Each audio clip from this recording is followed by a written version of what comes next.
Okay, so I thought rather than go through a whole run through of Xero tonight, I thought what might be more useful is I'll do a very quick overview of what Xero is and what it looks like, but then go into a bit more detail and try and tailor it a little bit for your businesses and the little tips and tricks that I think might be specifically useful for you, because there's already another video of me doing a general run through. So I am just going to share. Okay, so hopefully you can see Xero in my screen. Yeah, awesome. So when you first log into Xero, you have the dashboard. And this is quite a good overview of what your business finances look like. You do have the ability to move these little widgets around a bit, but if you just leave them as they come out of the box, then on the left hand side you have got money, so cash. So you can have different bank accounts, so you'd have your bank account, your savings account, credit card, anything else, petty cash, and then an overview of total cash in and out in like a nice little graph here. The blue is in and the grey is out. So this is the idea being that hopefully we have higher blues than we do greys. And then on the right hand side, I'll ignore this one just for now, but we have invoices owed to you. So this is all your sales that all your sales invoices that you're sending to clients. And so this is more useful for businesses that invoice customers rather than like a shop that has cash sales. So invoices that you send to clients, you can see here. You can see how much you're waiting for and how many of those you've got overdue. Obviously, ideally, we wouldn't have any overdue, but if you do have them, you can see how many and the value. And as with a lot of things in Xero, you can click in and just keep going further and further and seeing more detail. So we can see how that amount is broken down. We can see each of the 6 invoices here that's overdue and how much they're overdue by. And then we can just keep clicking in until we actually see the invoice itself. Then similarly, under that, we've got the bills that we need to pay. So this is, again, that was sales invoices. This is purchase invoices. So things like printing, for example, that you're buying and you generally get it on credit. So you need to pay in 7, 14, 30 days, whatever. And again, ideally, we wouldn't be overdue because that means we owe suppliers money and we don't really want to be doing that. And then up here, we have a nice handy little feature where you can specify certain categories of income or expenses to keep a closer eye on. So we'll have a look at reporting later and we can have a look at every different type of account or category that we've got in Xero. But if you have, say, set yourself, you might set yourself a sales target for the year.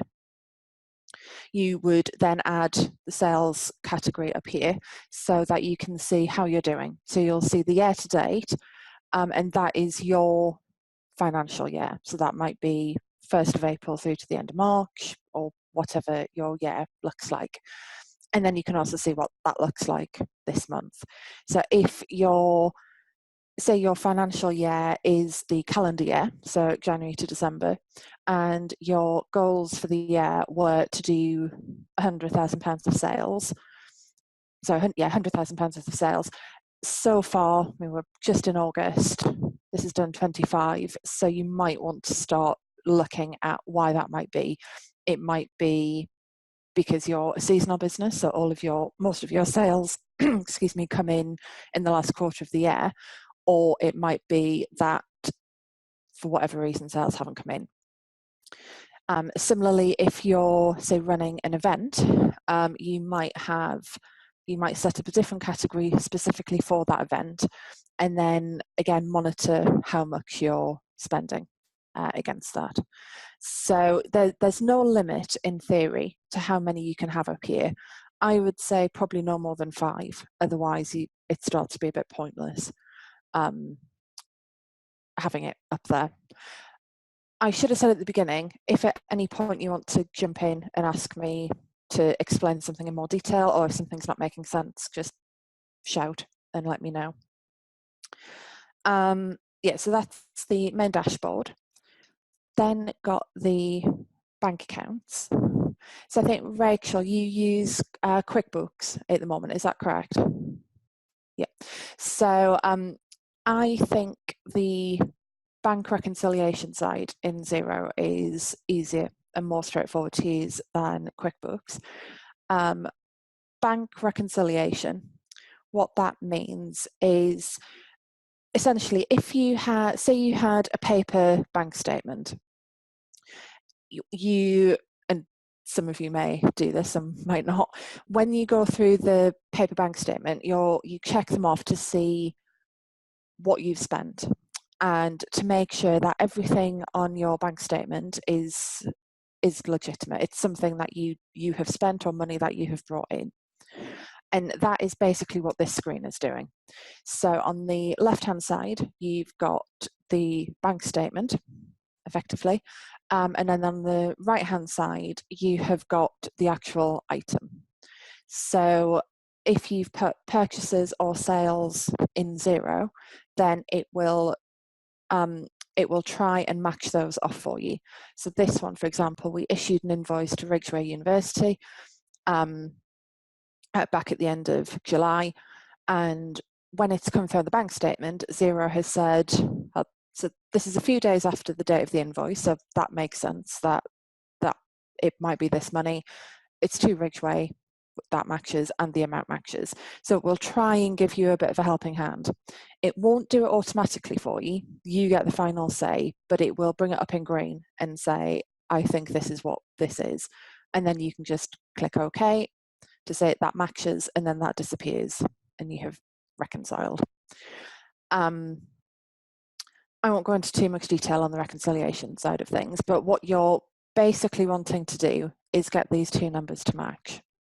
So with Xero, and you can do this with QuickBooks and a few other pieces of software, you can link your bank account to Xero. So it's a one-way link. So Xero is reading your bank statements, but it can't make payments. So you're not making payments through Xero to your bank. It's purely reading the information. And so this number is what your actual bank balance is. So this would match your online banking, for example. And this is how much Xero thinks that you have in the bank. Because this side, although this is your bank statement and it looks as though it's in Xero, until you have reconciled it on this side, these figures won't appear anywhere in any of the reports in Xero. So until you've told it how to treat it, it basically isn't there. So if we had gone through all of this and cleared it all and reconciled it all, then these two numbers would match. And that's what we're trying to do. That's the game, if you like. Try to get the numbers to match. Then we've got, I skip over sales and go to purchases for a moment. And this is where we put in what we've bought. If that help. And you get an overview of anything that you haven't yet paid and that is overdue. Things that you just haven't yet paid.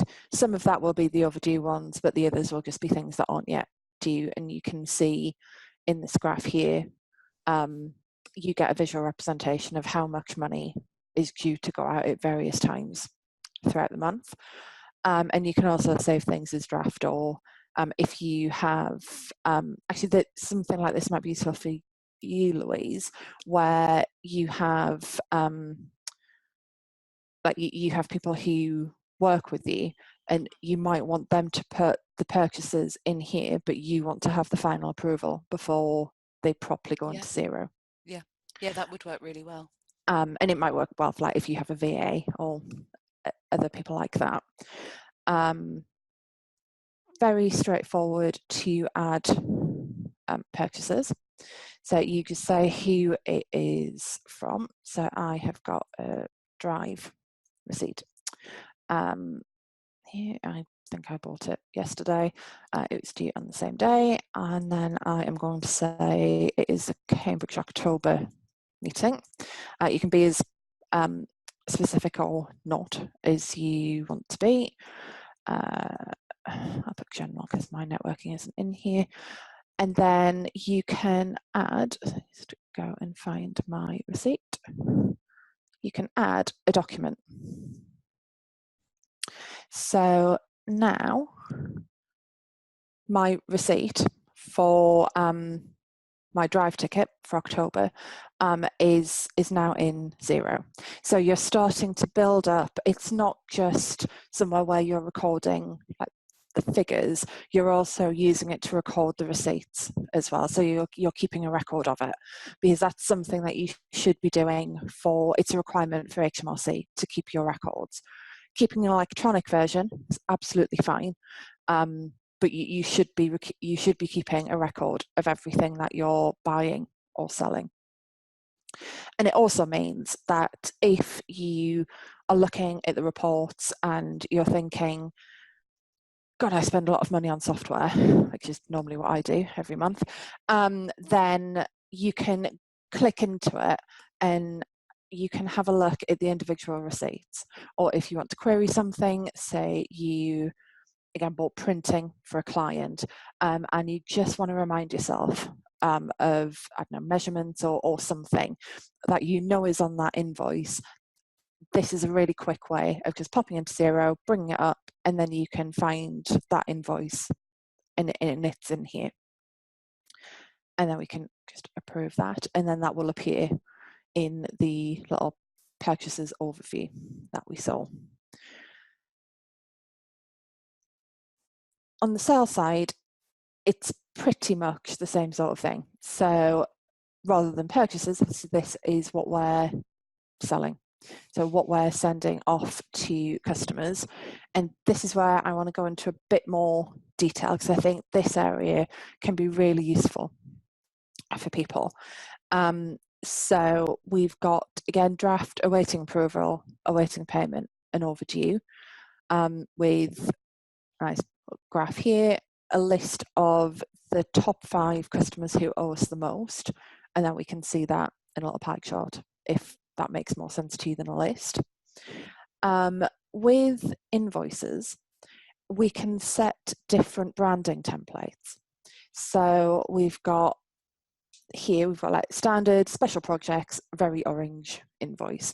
So for example, you, Rachel, you might have your own normal Rachel invoice, but you might also have invoices that you send on behalf of the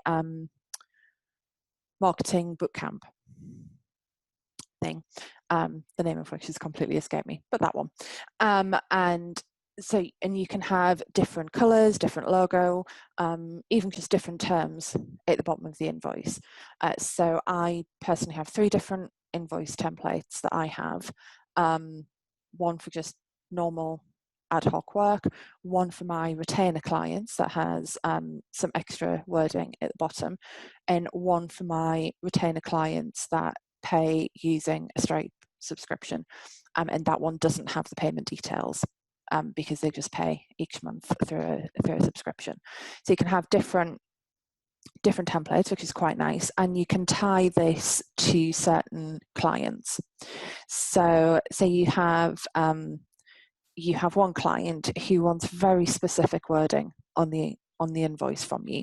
It might be an agency you work for, but it needs to be in a very particular way, and you don't really want to replicate that across all of your normal invoices. So you can tie that particular template to that customer, which is quite nice. You can say we start sending one. a nice quick way of setting the due date. You can either set default payment terms against each contact, each client, or you can just enter it for each invoice, or you can overtype it. And if our terms are, say, 14 days, rather than selecting the date or trying to work out what 14 days is, if we just do plus 14, that will automatically do it, which is just quite a nice little extra tip there. Then we've got items. So this is really for inventory. So say you were a shop and you were selling golf balls or whatever. Here's one I made earlier. Then you can click on the golf balls, and then that will come up with the description and the price. I quite like to use this even for service businesses, because there will be certain things, certain packages or certain services that you offer that you want to describe consistently across your invoices. So that might be, say, Xero training, or it could be like blog writing, logo design, anything like that. And it just means that you don't have to try and remember or go back and look to see how you described it last time. You can also attach a price to that as well. You can overwrite that price. So say to this university, we increase that. That's fine, but it just means that the default is there if you want to use it. We've also got a column here, which this one is called region, but this is something called tracking categories in Xero. And you can have up to 2 of these, and then up to 100 options in each tracking option. And this is a way of splitting and breaking down your income and your expenses. So here we've got regions. So for this company, they have got stores, or they've split the area into 4. So they want to be able to see the income that's coming from each of the 4 regions, and also the expenses that are attached to each of those regions.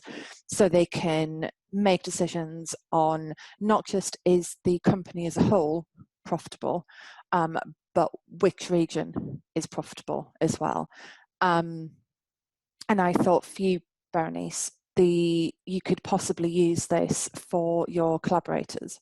So you could have, I'm not quite sure how you work, but you could potentially have the name of each person in here, so you can tie down how much they're bringing in and also how much they're costing as well.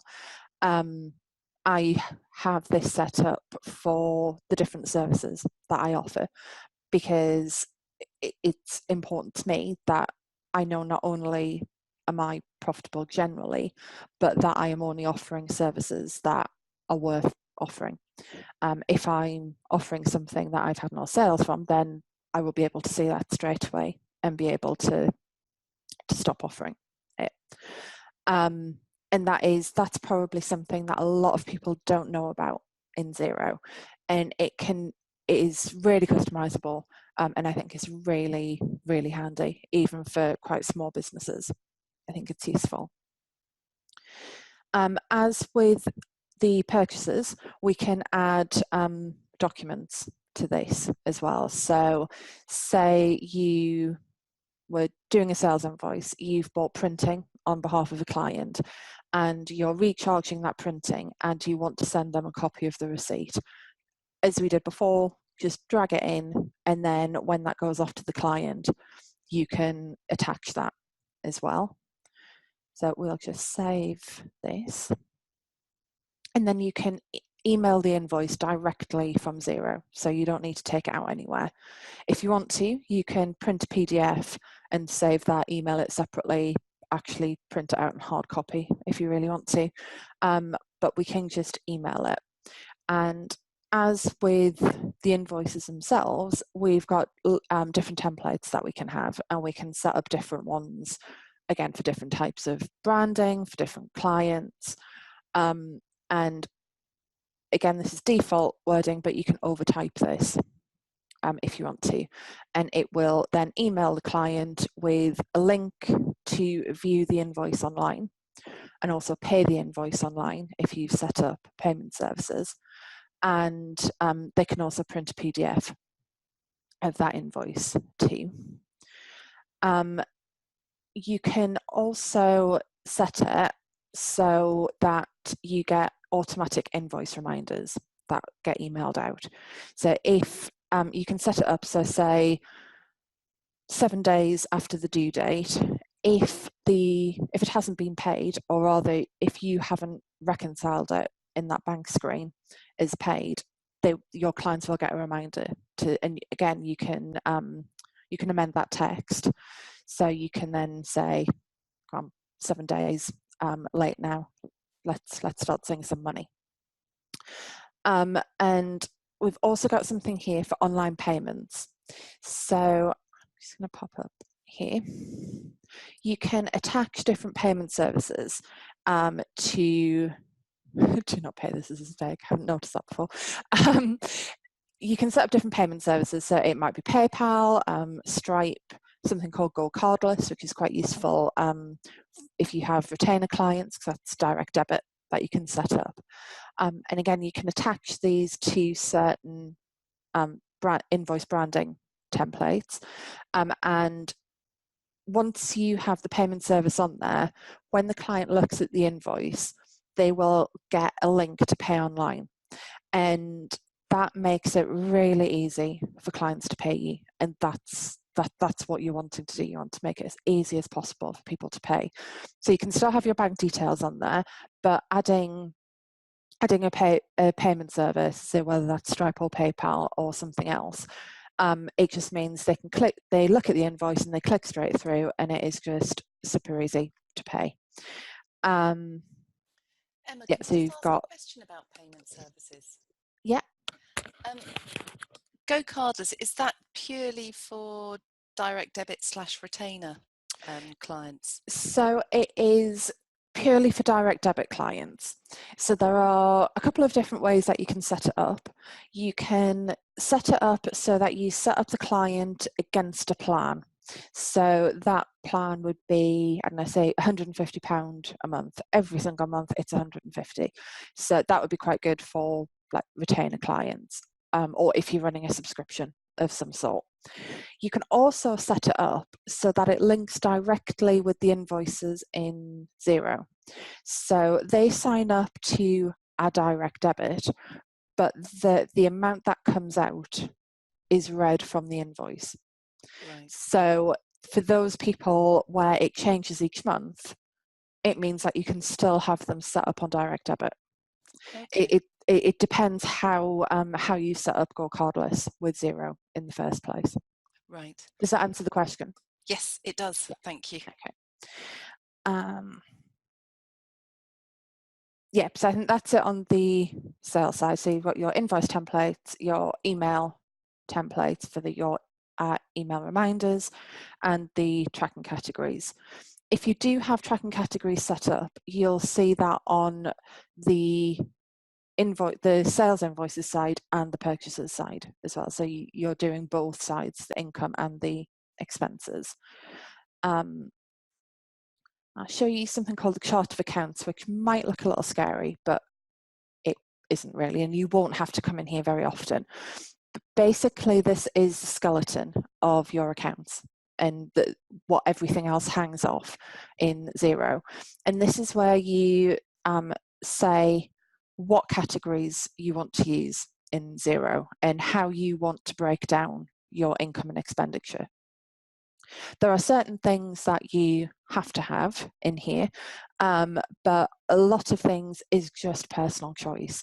So say for example, sales, you might just want to lump all of your sales in sales, or you might want to break that down into graphic design, website development, content writing, those sorts of things. So again, you can see where all the money is coming from. That's particularly useful if using the tracking categories would be a bit overkill. So you have income streams that are just purely income streams. You don't incur any specific costs for them, but you still want to get a breakdown, I would probably have different sales categories rather than use tracking for those. And ideally, you would set up this chart of accounts just once and then not really make any changes to it, so that year on year you can compare your accounts to previous years. Obviously there will be some things that you just don't use anymore, so you can archive those, or you will offer a new service or a new type of expense, and you can add those in, but ideally you wouldn't be making fundamental changes to the setup of it.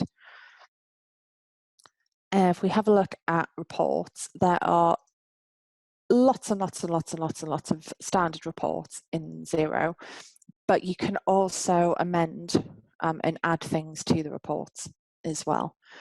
So I'll go through a few that I think are quite useful. Profit and loss, obviously, and this is one I bang on about with my clients quite often, to see how much money you've made. So you can, this is just looking at this financial year, and in this company's case that started 1st of April, and we're looking at the year to date, so we're looking at their sales, the cost of sales, which is the cost of sales, I guess, so anything that you've only incurred because you've made a sale. So if, say, you made chairs, the cost of the wood to make those chairs would be a cost of sale, because if you didn't sell any chairs, you wouldn't be buying wood. And then you get, if you take your cost of sales away from your income, you get your gross profit. Then you have all of your other costs that are just general costs of being in business. So bank fees, rent, software subscriptions, marketing, all those sorts of things. Salary, if you pay yourself a salary through here. If you are a sole trader and you are taking drawings rather than a salary, that won't show in here because technically you're not an expense to the business. And then you get your net profit or your operating profit at the bottom. And this is the figure that you want to look at for working out how much tax you should be paying as well. So you want to be keeping an eye on this figure anyway, because you always want it to be positive, but you also want to be seeing how it's comparing to last month, last quarter, last year, and also any goals that you had for the year too. But you can also add to this. So what I have done for quite a few people is add a row down here that gives a rough estimate of how much tax they're likely to need to pay, whether that's personal tax if they're a sole trader, or whether that is corporation tax for limited companies. The final amount won't be known until after the year end, when all the proper calculations are done, but it just gives you a rough idea of what you should be putting aside. That's really helpful, because at the moment I work that out manually each month. Right. And okay, I know how to do it, I know where to go, but if I could just look at this and think, right, I need to add X amount to my tax savings account, that would be amazing. Yeah, since I started doing that for people, they have found it really, really useful, and I use it for me as well. And yeah, it's great. It won't be 100% accurate because there are certain calculations you need to do at the end of the year, but it's a pretty good guide. Yeah. And certainly better than what a lot of people do, which is nothing. Well, So. exactly. I was talking to somebody not long ago, and they apparently had an unexpected tax bill. And I thought, yes, there is not such a thing as an unexpected tax bill. Yeah, you are going to have to pay taxes at some point. So yeah. But so at the moment, I just put 30% of everything aside. Okay. A safe way of preparing for it. So 30% of what? Everything that I earn. So your sales, 30% of sales. Yeah. Yeah. So that will be more than enough to cover your tax. Okay. Cool.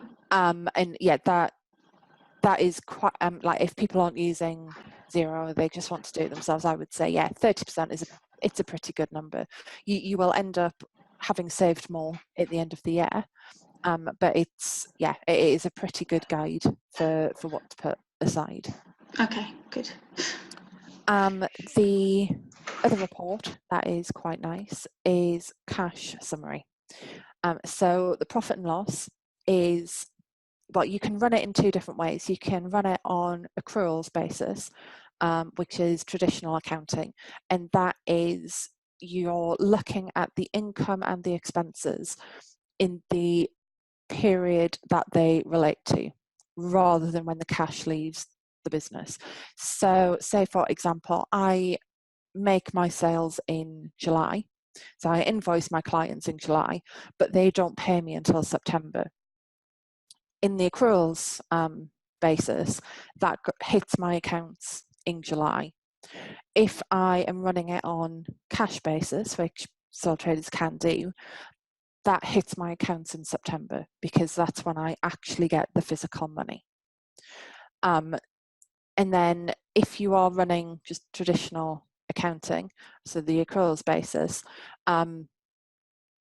that's all great on the P&L side, but you will also want to just see what is happening with your money. And you can then use this to inform your cash flow, inform your future decisions. If we just compare the last 6 months, you can then get an idea of actual money coming in and leaving the business. So it's broken down by the same categories and then some additional ones that you see on the profit and loss account. But you can see exactly where that money is coming in and going out.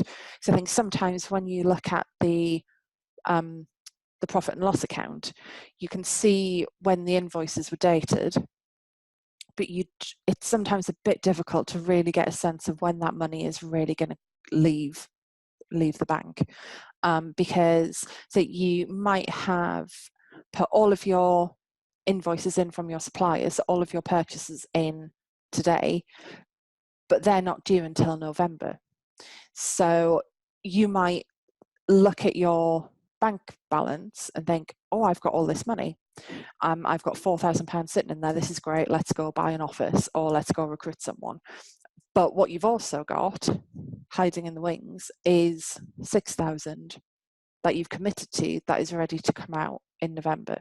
So it's looking at both things really. So it's looking at the profit and loss, and it's looking at this cash summary that is then informing your cash flow forecast that you would have separately, because Xero is account software, and account software is generally looking at what has already happened rather than predicting what is going to happen, because that's traditionally what accounting is. It's looking at the past.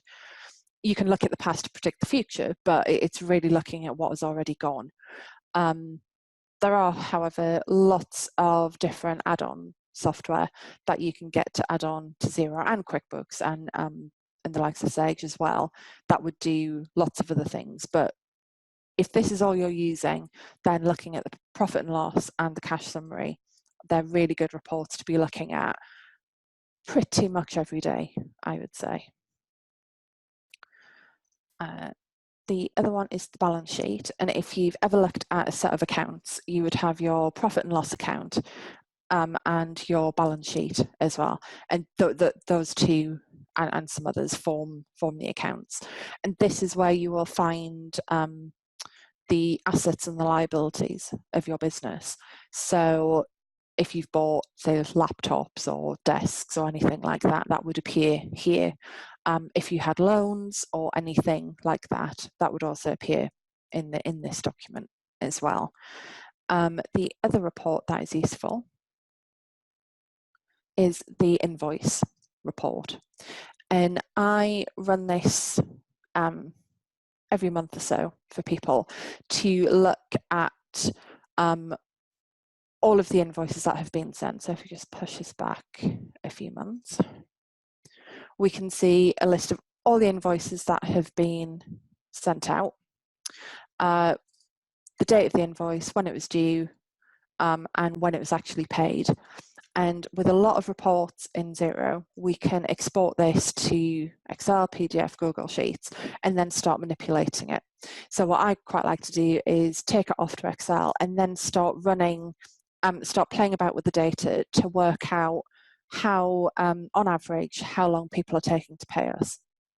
And then, both for myself and for clients, I then start making suggestions. So if you've got clients where your payment terms are 10 days and on average they are taking 80 to pay you, then get rid.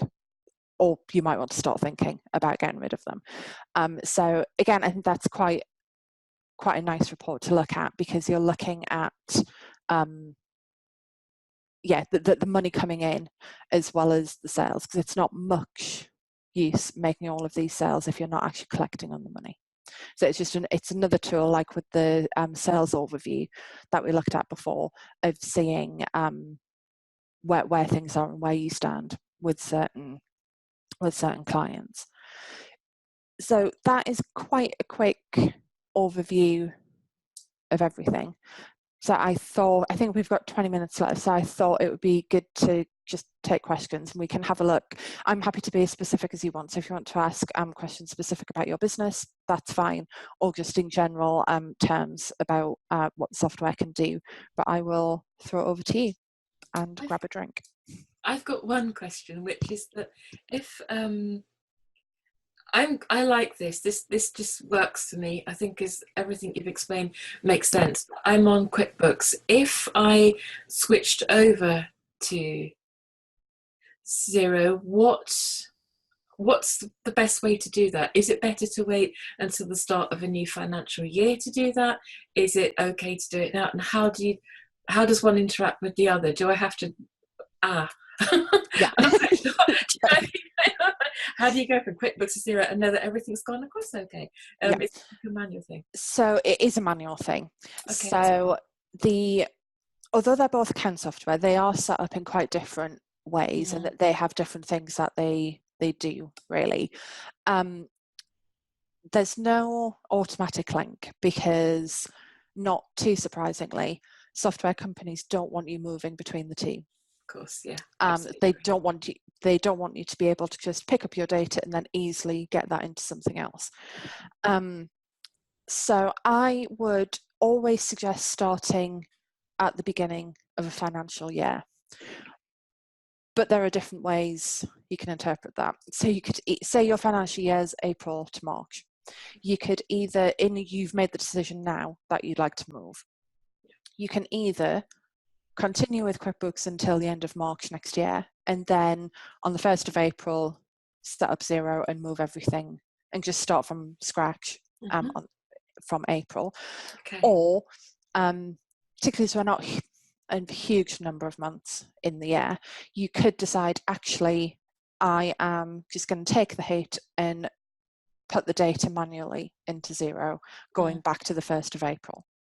I think that would be my preference, since we're not too far in, and I think just from a strategic point of view, if I want to kind of, as I'm sort of slowly doing, and it is slowly doing, changing the business model for what I'm doing, then now seems a better time than next year, I think, to do it. But yeah, okay, that's useful. I don't mind it being a manual. I think that actually, in a way, is probably a good thing. I'd feel more confident that it was that I can sit and put things in. So thank you, Emma. That's perfect. Yeah. I mean, there are. I'm not too sure about from QuickBooks to Xero, but there are certain. There's something called Move Your Books, for example, that takes data from the likes of Sage and moves it over into Xero. But again, that's not without its pitfalls as well. Yeah. And if you can avoid using something like that, because you still have to then spend quite a bit of time checking that everything's come over properly. If we're not talking a huge amount of information, I would just start from scratch in Xero and then go back to the beginning of the financial year, so say the 1st of April, and just get everything in there. Because it's also quite a nice opportunity to really interrogate everything and to think again about, am I happy with how I've split my sales? Am I happy with all of the different expense categories that I've got? and it's quite a good exercise in its own right, really. I like the regions, the feature that with who's what services, because I think certainly for me, I do so many different things that it would be good to get an idea. I think I know what makes more than the rest, but again, I'm only really kind of having a little bit of a guess, because I don't feel that QuickBooks gives me that degree of control as this would. So yeah, that would be great. I think that's probably a decision I'm going to do fairly shortly. Thank you. Berenice, just talking about that region aspect, I have a client who uses Xero, and they make handmade rugs, but the rugs are made by a supplier. She also has another salesperson. So what she needs to be able to see is that every rug is given a project number, and every order that goes through has a salesperson attached to it. So because of that tracking that Emma was saying, we can break down the profit and loss per job and per salesperson. And it gives immense granularity of reporting, just really, really easily. And I use QuickBooks for my own business. But all of my clients use Xero. Yeah. Interesting, isn't it? Yeah. Come over to the dark side, Louise. Oh, tell my accountant that. I just stick with QuickBooks because of him. But as you saying, Berenice, your business model's changing, and so is mine. Yeah. So QuickBooks is not going to support that. No, it won't for me at all. I kind of set it up and went to QuickBooks because I thought, well, yeah, okay, that will do for now. But I'm quite surprised at how quickly I feel I'm outgrowing it, and I just need something that gives me a bit more detail. I think because I have sort of income that's regular, I kind of feel I've got a little bit of wriggle room. Sorry, Emma, this is going to sound so inside, but I feel like I've got some kind of wriggle room. But actually, truthfully, I don't want to be winging it. I just can't operate like that. So yes, it's going to be quite good to go over, I think, to the dark side with Emma. It's the bright side, definitely. We have biscuits. Well, there you go then. You don't get that with QuickBooks, no. Emma, I've heard you mention before about scanning or photographing receipts and getting those into Xero. Are there other sort of canny tricks like that? So Xero has an app that you can use on your phone that you can scan. You can take a picture directly through the app and get that into Xero. And that is, the app is improving quite a lot over time. One of the great things about Xero being in the cloud is that they're constantly developing it. So that there's I'm a Xero partner, and we have a monthly update, and the amount of stuff they're bringing in each month is just crazy. So that is, I didn't used to be a huge fan of the app, but that's really improved a lot. So you can use that. I use a third-party bit of software to do my stuff, mainly because I am also using it for the clients as well. If it was just me, I would probably just use the app. Or you can also email. You can email documents into Xero as well.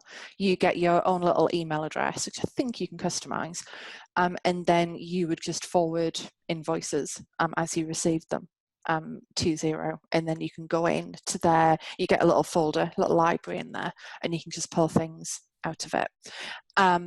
I use something called Auto Entry, which again is an app, or you can have it in the browser and you can drag things in, email stuff again, or scan. Or there's an app to do it on the phone. And there's also, there are so many different things like that, but there's also Receipt Bank.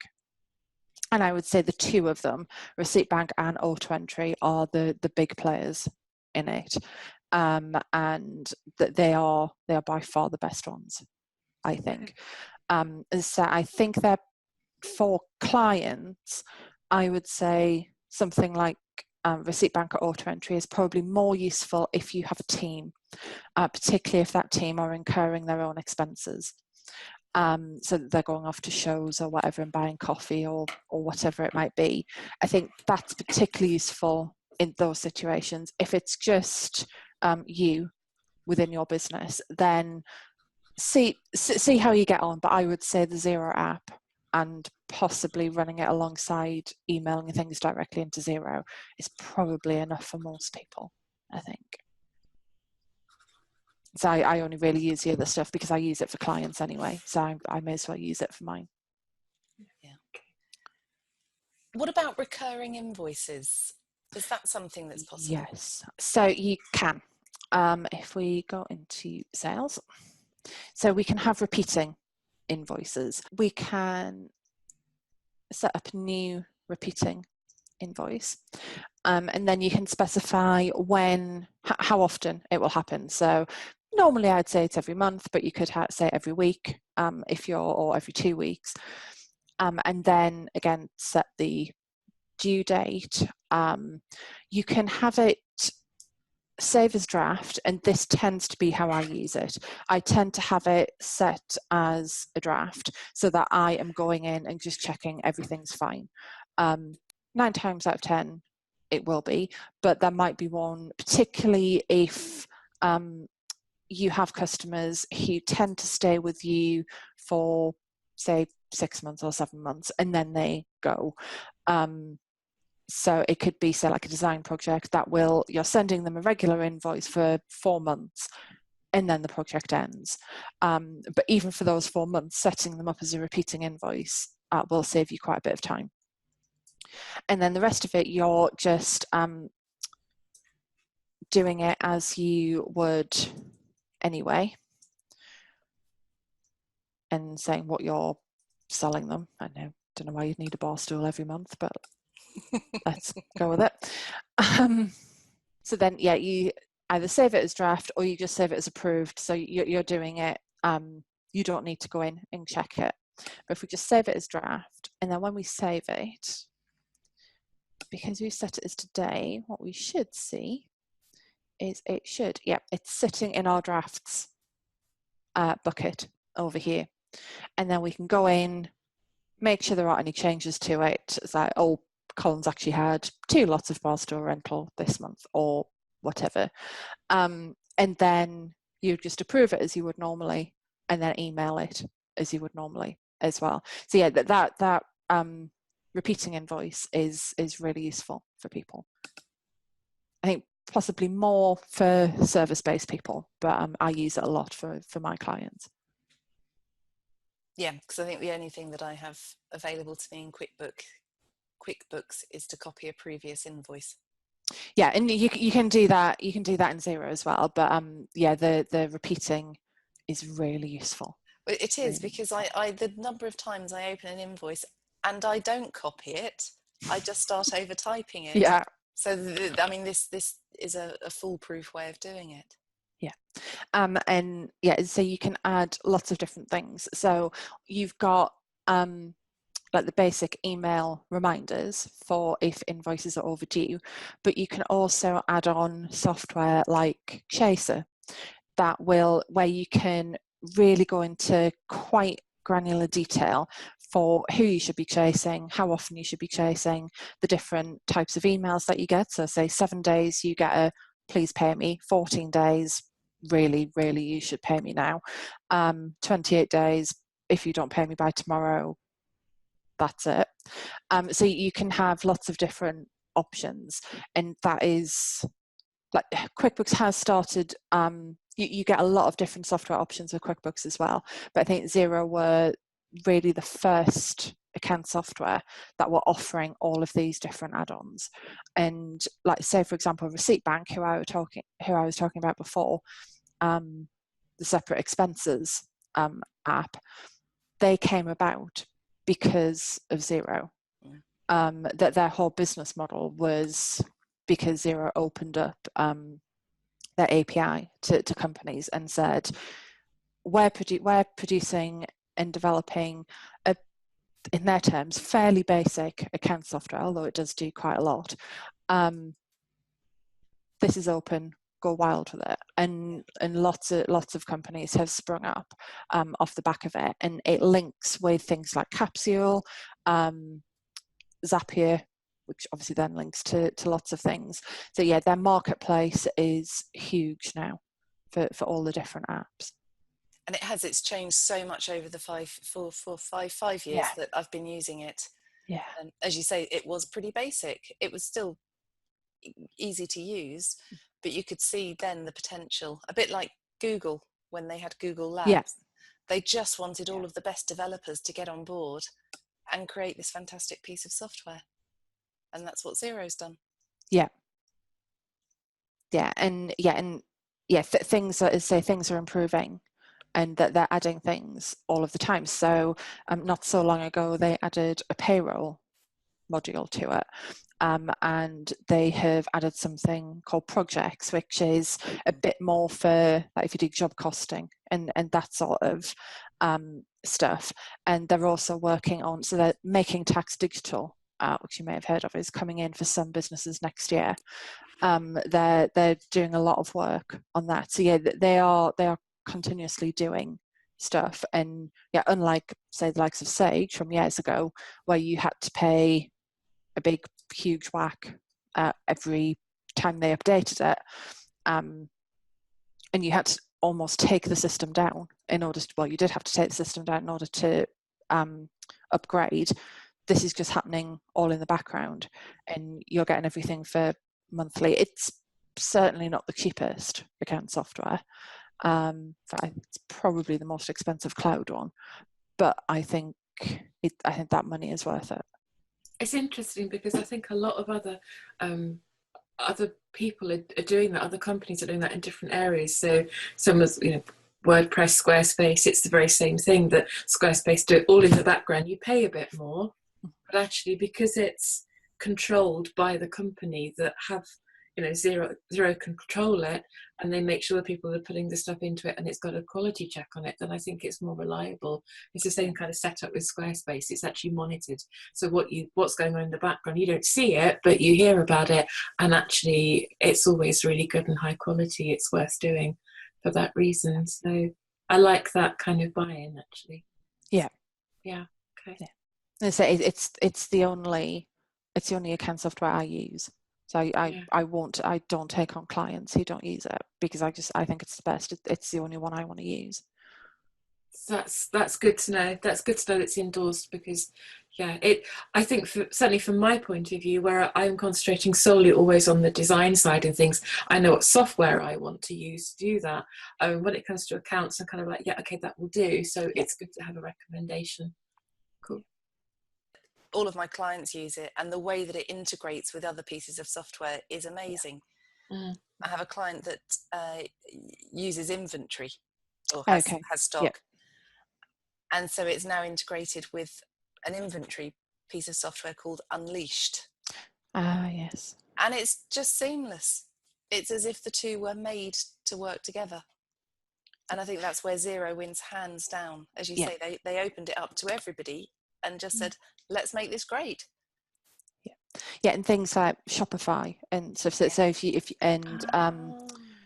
part of sales. So if you're running shops, like there's just so much out there that links in with it, and generally it is pretty seamless. So although at the core you've got the accounts bit, you're then just adding your entire business systems onto it. So everything is talking to what it needs to, and you've then got one source of truth really of everything, and then you're not trying to scrabble around using updating spreadsheets to try and work out how much profit you've got.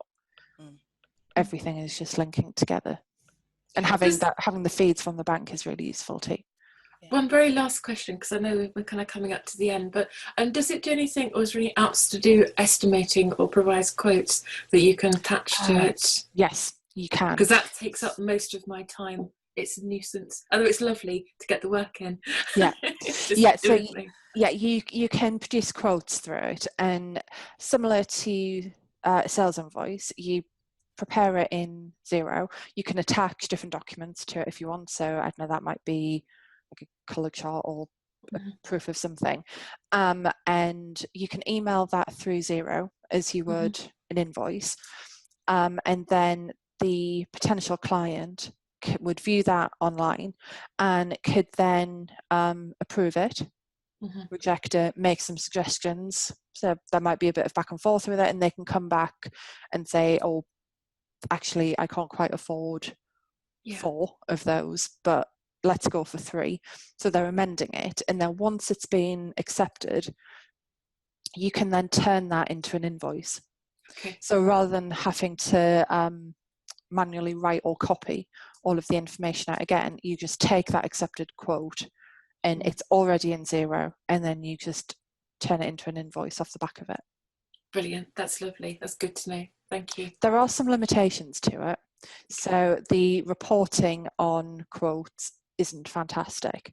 So you can't report very well on what quotes are outstanding. And how long they've been outstanding for. But you can see a list. You just need to go through manually, but you're probably not going to have a huge number of quotes at the same time anyway. But I think improvements are coming to that. But that that's probably one of the few areas where it is a little bit lacking, the reporting on the quote side. But the fact that you can do a quote in Xero, email it out in Xero, have someone accept it, that feeds back into Xero, and then you invoice off it, is fantastic. That's a vast improvement than what currently I've got. Yeah, that's great. Okay. Is it possible to set an expiration date on quotes? Oh, I haven't tried. I don't use quotes a huge amount, so I haven't tried. I think you can, but I need to have a play about with that. But I think you can set an expiration date. Cool. But I'd need to play about with that one. I was just thinking, hurry people along. Yeah. Yes. Yeah, I think you can, but I'd need to double check. Fantastic. Rachel, is there anything that you would like to ask? No, I don't think so. It's been really good, and I have to say I'm sold on it. I quite like being able to really see stuff and break stuff down, and it's one of the things that drives me crazy about QuickBooks is that I just can't get the level of detail that I want. So yes, I think Xero is definitely the one for me. So I need to spend my summer gradually. Me too. It's okay. We can have therapy coffee, Gretchen. It's fine. You're like, how much have you done? There'll be self-help sessions where you stand up and say, hello, my name is, and I'm a Xero convert. And I'm 3 months in. Yeah, exactly. I'm 3 months in. You can pal. Oh, fantastic. Emma, thank you so much. Are there any final words that you'd like to add? I don't think so. So there's been a lot of information there, and it's been really whistle-stop, but hopefully I've tried to cover, I think, the general overview, but also specific things that I think are quite useful, and also try to pick on things that I don't believe QuickBooks does or doesn't do as well as I think Xero does. So hopefully that is quite useful, and join us on the Xero side.